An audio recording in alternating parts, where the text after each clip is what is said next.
Yo guys, the reports linking ANGE-YOAN, Bonny to Inter are getting hotter and hotter, and they've been going on for months, so it just makes sense that I needed to make this scout report video to see how the young Frenchman could fit at Inter. And if you know me, if you know the channel, you know that this is a player that I've been following all season. I've been wanting Inter to sign him, so I am excited about this one. And bonus points, if you remember Bonny from my FC25 Road to Division 1, only the real ones remember that one. As usual, if you're new to the channel, I always try to do these scout report videos for every major Inter signing. So if you do enjoy this, leave a thumbs up and make sure you subscribe to the channel. So let's get started. Who is Bonny? No, it's not that demonic Bonny Blue. This is a French striker born in Aubervilliers in France in October 2003. Bonny's football journey didn't start at a big academy. Instead, he took the less traveled path through the French lower divisions. By age 16, he was already playing senior football in the Championnat National, the third tier in France, a rare feat for a striker of his age. And in 2021, Parma signed him for a minimal fee, slotting him into their Primavera youth setup. But within months, he outgrew that and started playing with the first team. He's represented France at many different youth levels. He's been capped to the under-21 team, but through his family heritage via his mum, he has potential to choose the Ivory Coast. So we'll have to see which side he picks. Off the pitch, Bonny is known to be a quiet guy, introspective, but very highly coachable. And when asked about his playing style, this is his quote: "I want to be useful to the team. I like to pass, hold up the ball, link play. The goals will come, but I think I like to be a team player first." And I think that quote is the best way to start this scout report. So let's use it to start looking into Bonny's profile. And you can say he definitely lives up to that quote in terms of he's all about the link-up play and helping his teammates. The goal-scoring record, as you can see, is pretty embarrassing. I mean, 12 goals and 111 appearances for Parma. You'd have thought that we've been linked to a defender here, not a striker. Last season in Serie A, he scored just 6 goals. The previous season in Serie B, he scored 5 goals. So why the hell are Parma rating him 25 million euros? And why the hell are clubs like Inter and other clubs around Europe wanting him so bad? That's what this scout report is for. Okay, so we already mentioned his unimpressive goal scoring numbers, 6 and 5 from the last couple of seasons. But let's add in his assist numbers into that, which is 4 this season in Serie A and 3 from Serie B season before, which brings his total to 18 goals and assists, which is a little bit more respectable, right? But let's dive further than that, guys. Let's look past the cover of the book. Let's go into the book and read why I like him and why Inter want him. And that is mainly his profile. What you are looking at, in my opinion, is basically a mini Marcus Thuram. He is 1.89 meters tall, which is 6'2". According to various sources, he weighs around 86 kilograms, which makes him an absolute unit. But if you watch him play, he's actually very agile and very quick for a man of his size, similar to Tikus Thuram. And the comparison to Thuram doesn't end there. I mean, just watch this goal that he scored this season against Monza. Watch his gait. Watch his running style, the way he carries the ball. To me, if you put an Inter kit on him, zoom out a little bit, I wouldn't be able to tell the difference between him and Marcus Thuram. And the goal itself, the ball carrying, the dribbling, the shot at the end, does that remind anyone of Marcus Thuram's goal in the Milan derby in the 23-24 season? Just me? And sometimes he's got this kind of languid style that makes it seem like he's not trying his hardest, which, you know, we see Thuram also doing that. In the Italian media, his strong physical presence and his kind of tactical use with his link-up play and back to goal, they've compared him, they've called him a baby Lukaku. I've seen some media call him, but I don't really see that, to be honest. But if I was Napoli, I would actually try to sign Bonny to be the understudy to Lukaku and help him develop under Antonio Conte, who I think would take his game to the next level. We've mentioned it, but let's now start diving deeper into his weaknesses. And I think it's going to be a longer section. Obviously, the obvious one is the goal scoring, especially for a striker. We can't get past it. Yes, the context is important. He was playing for a Parma team that struggled for most of the season, so there is that. But Parma were the top scoring team in the bottom half of the table. And even when they were struggling, Parma, it wasn't their attacking side where they were lacking. It was the defensive side. So they were definitely a more offensive team than a defensive one. And then other strikers that played for struggling teams put up better numbers than him, like Piccoli for Cagliari, he had 10. Kristovic for Lecce, he had 11. Pinamonti had 10 for Genoa. Even our boy Sebastiano Esposito, who's actually been rumored at the moment to be the make way in this deal to reduce the fee, He scored 8 goals at Empoli, who got relegated. Awful Empoli team. So I'm definitely not going to defend him on the goal scoring numbers, because he definitely could have and should have done a bit better.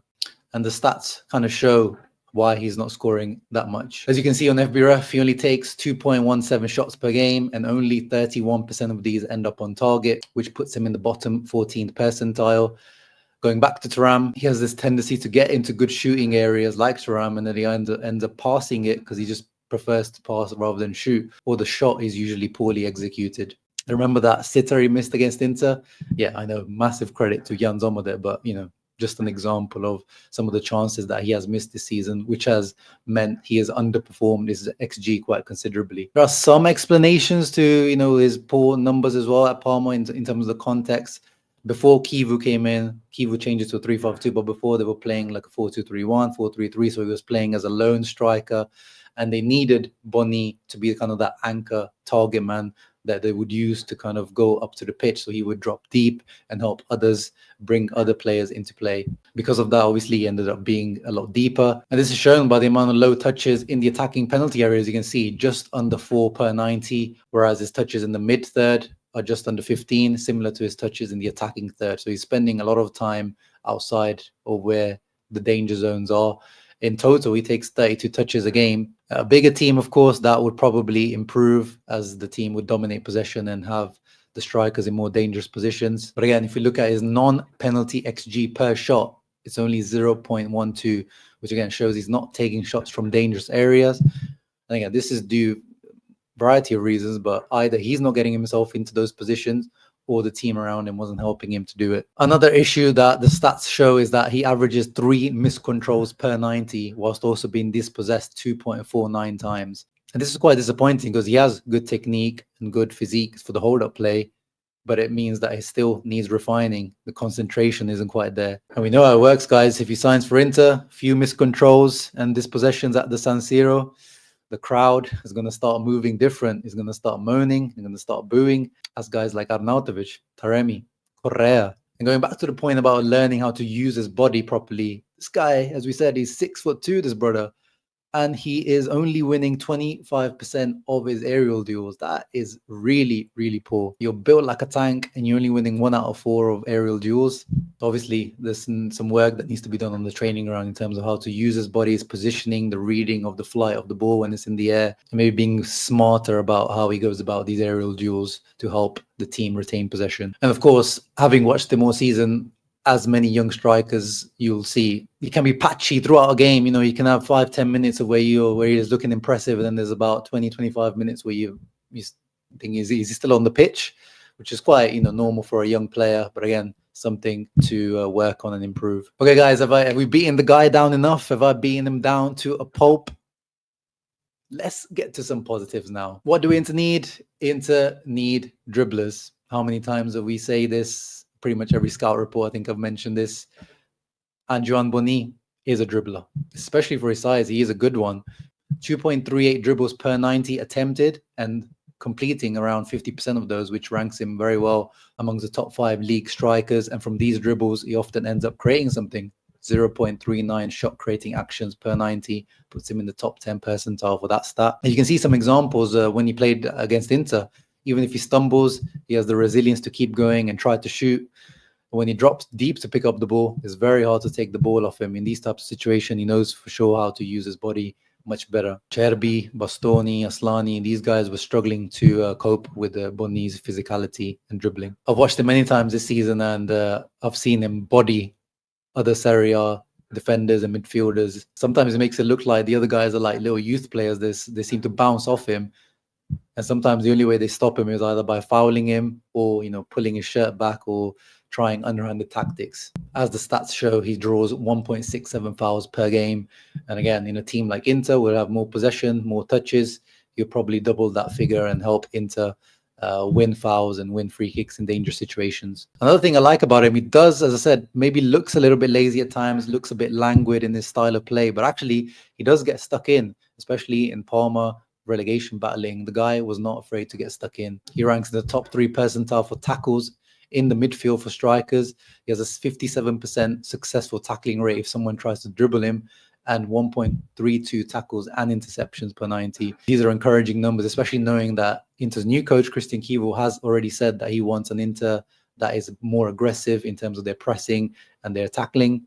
And it shows his kind of humble attitude about being a team player. And that's why Parma started him for pretty much all season. Even if he wasn't putting up the numbers needed, he was vital to Parma in terms of he wasn't there just as a luxury player. He was a key cog to making sure Parma didn't get relegated with everything else outside of goals. As I mentioned, his technique is pretty good, which means his passing is also pretty good. He can switch the play pretty well. Not amazing, he's improving, but pretty well. His hold-up play, when he does it well, he does it really well. Like he will hold off the defender, and then his passing into the space from the run, and then his passing into space to the runners is actually usually very good. This season, he created 30 chances in total. 14 of these were counted as big chances, and most of them were not scored by his teammates. So his assist numbers would have been a lot more stellar if his team was more clinical. What's another thing Inter need, especially when Thuram is not there? Speed. Bonny definitely has it, and he's even scored some goals straight off goal kicks where the keepers launched the ball into space for him to chase. And because of his physique, he actually doesn't look quick, but he actually is. In general, adding a player like Bonny will alleviate the stress for someone like Marcus Thuram, who had to carry the weight of the team on his shoulders this year, on his back. Because if Thuram wasn't there, who was going to run in behind and stretch the defenses? No one. And then Thuram had to do it over and over and over, where it got him tired, because Arnautovic and Taremi and Correa would have different type of style of play. And finally, another positive, I know we criticize his finishing, but actually if you look at his goal collection, you actually see a variety of finishes and styles of finishes, which is encouraging. Like, for example, you see the goal he scored against Udinese, back to goal, beating Jacques Bijol to the ball. Toe poke finish, doesn't matter. And he also has some lovely improvised finishes, like the one against the Como, the back heel. In fact, they managed to generate that amount of power on such a slow ball. And Thuram versus Barcelona back heel, anyone? I also like that he has the ability to shoot and score from outside of the box, either with curlers like this one, lovely finish, or with a bit more power, driven shots like this one. And penalties.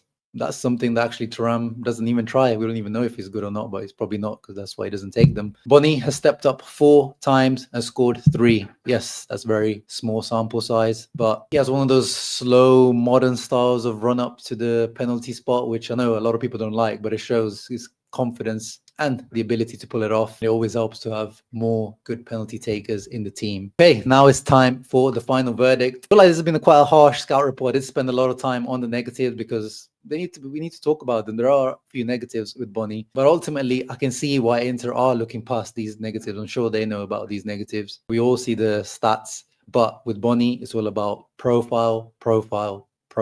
Young up-and-coming striker with pace, physique, hold-up play, link-up play, with clear potential to be at least 10+ goal a season striker.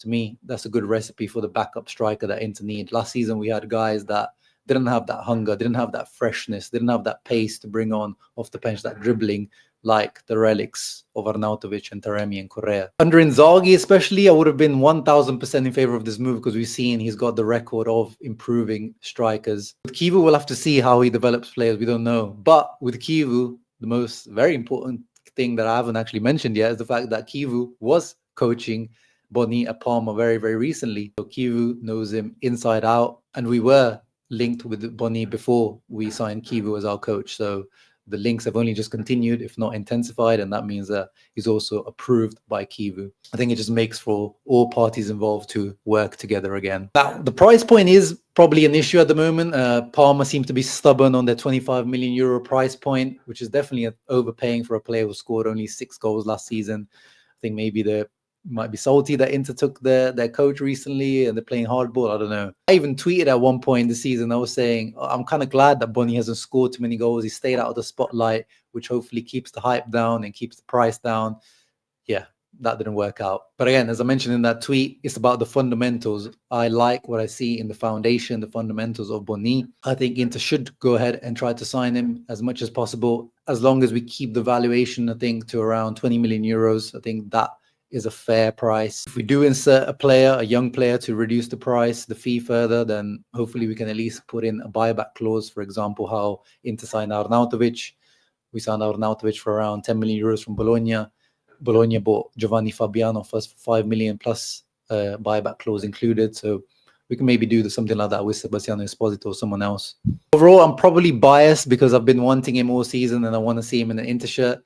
But yeah, I think you can tell I'm in favor of this ANGE-YOAN Bonny deal to Inter. I feel like the numbers and the stats don't do him justice. This is definitely one of those, trust me, bro, I see the vision type of signing. But as always, I want to know your thoughts and comments down below about Bonny. Are you positive on his style and profile as I am, or can't look past those negative output numbers? Do you see the Thuram resemblance, or am I off? Let me know in the comments down below. Make sure you leave a thumbs up if you enjoyed the video. Subscribe to the channel for more Inter content.